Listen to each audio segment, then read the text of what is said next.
OTT ప్లాట్‌ఫార్మ్‌లో 'Pushpa 2'కి సంబంధించినటువంటి video ఇది. అయితే ఓటీటీకి అప్పుడే వస్తే బెటరా? రాకుండా ఉంటే బెటరా?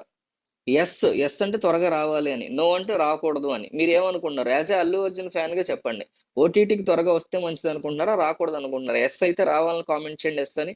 నో అయితే రాకూడదని కామెంట్ చేయండి. అల్లు అర్జున్ యొక్క 'పుష్ప 2' సినిమా ప్రొడ్యూసర్‌ల వద్దకు నేను ఈ వీడియో పంపిస్తున్నా. మీ కామెంట్స్ వాళ్ళు చూడాలి. చూసి ఎందుకు రావద్దంటున్నారు ఫ్యాన్స్? ఎందుకు రావాలంటున్నారనేది వాళ్ళు అర్థం చేసుకుంటారు కాబట్టి కంపల్సరీ కామెంట్ చేయండి. అల్లు అర్జున్ కథానాయకుడిగా నడిచేటువంటి 'పుష్ప 2' ది రూల్ ప్రస్తుతం బాక్స్ ఆఫీస్ వద్ద రికార్డులు తిరగరాస్తోంది. భారతీయ సినిమా చరిత్రలో ఏ కమర్షియల్ సినిమా సాధించిన వసూళ్లు రాబడుతుంది. ఈ క్రమంలో 'పుష్ప 2' ఓటీటీకి రానున్నట్టు సామాజిక మాధ్యమాల ద్వారా వార్తలు ట్రెండ్ అవుతున్నాయి. ముఖ్యంగా జనవరి రెండో వారం నుంచి స్ట్రీమింగ్ కాబోతున్నట్టుగా పోస్టింగ్‌లొస్తున్నాయి. ఎట్టకేలకు ఆ వార్తల మీద చిత్ర బృందం తాజాగా స్పందించింది.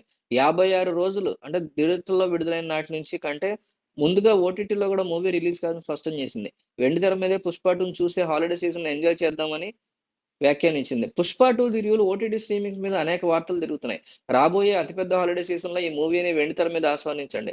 విడుదలైన రోజు నుంచి 56 రోజుల కన్నా ముందు ఏ ఓటీటీలో కూడా 'పుష్ప 2' స్ట్రీమింగ్ కాదు. ఇది wild fire Pushpa world wide థియేటర్‌లో కూడా అంటూ మైత్రి మూవీ మేకర్స్ ట్విట్టర్‌లో పోస్ట్ చేసింది. మరోవైపు ఈ సినిమా ప్రపంచవ్యాప్తంగా 1500 క్రోర్ల వరకు గ్రాస్ కలెక్ట్ చేసినట్లు చిత్ర బృందం తెలిపింది. 'కేజీఎఫ్ 2' 1200 కోట్లు, 'RRR' 1300 కోట్ల ఆల్ టైమ్ రికార్డ్ కలెక్షన్‌లని 15 రోజుల్లో దాటేసిన 'పుష్ప 2' 'బాహుబలి' 1800 కోట్ల వసూళ్లు దాటే దిశగా వెళ్తోంది. అత్యధిక కలెక్షన్స్ రాబట్టినటువంటి భారతీయ చిత్రాల జాబితాలో ఆమీర్ ఖాన్ సినిమా 'దంగల్' 2000 కోట్లు ఉంది. ఇప్పటికీ ఇదే టాప్‌లో ఉంది. ముంబై సర్క్యూట్‌లో 200 కోట్ల నెట్ సాధించిన తొలి సినిమాగా రికార్డ్ సృష్టించిన 'పుష్ప 2' హిందీలో 632 కోట్లు వసూలు చేసి 100 ఏళ్ల బాలీవుడ్ చరిత్రలో ప్రత్యేక స్థానాన్ని సంపాదించుకుంది. విడుదలైన 15 రోజుల్లో ఆ మొత్తాన్ని వసూలు చేయడం అనేది ఒక గొప్ప విజయంగా కూడా చెప్పుకోవచ్చు. మరోపక్క 'పుష్ప 2' సినిమాకి సంబంధించి మరొక ఇంట్రెస్టింగ్ న్యూస్ వైరల్ అవుతుంది. ఈ నెల డిసెంబర్ 5న 'పుష్ప 2' సినిమా అత్యంత ప్రతిష్టాత్మకంగా రిలీజ్ అయిన సంగతి తెలిసిందే. అయితే ఒకరోజు ముందుగానే హైదరాబాద్‌లో ఉన్నటువంటి సింగిల్ స్క్రీన్స్‌తో పాటు కొన్ని మల్టీప్లెక్స్‌లో కూడా సినిమా ప్రీమియర్‌ని ప్రదర్శించారు. అందులో సంధ్య థియేటర్ ప్రీమియర్స్ కోసం అల్లు అర్జున్‌తో పాటు ఆయన కుటుంబం, హీరోయిన్ రష్మిక కూడా హాజరయ్యారు. అల్లు అర్జున్ వస్తున్న సంగతి తెలిసి ఆ సంధ్య థియేటర్‌కి ఫ్యాన్స్ తండోపతండాలుగా తరలొచ్చారు. అల్లు అర్జున్‌ని కలిసేందుకు ఎగబడడంతో అక్కడ తొక్కిసలాట ఏర్పడింది. ఈ నేపథ్యంలో రేవతి అనే మహిళ మృతి చెందగా ఆమె కుమారుడు శ్రీతేజ్ తీవ్రంగా గాయపడ్డారు. ప్రస్తుతానికి కిమ్స్ ఆసుపత్రిలో చికిత్స పొందుతున్నాడు.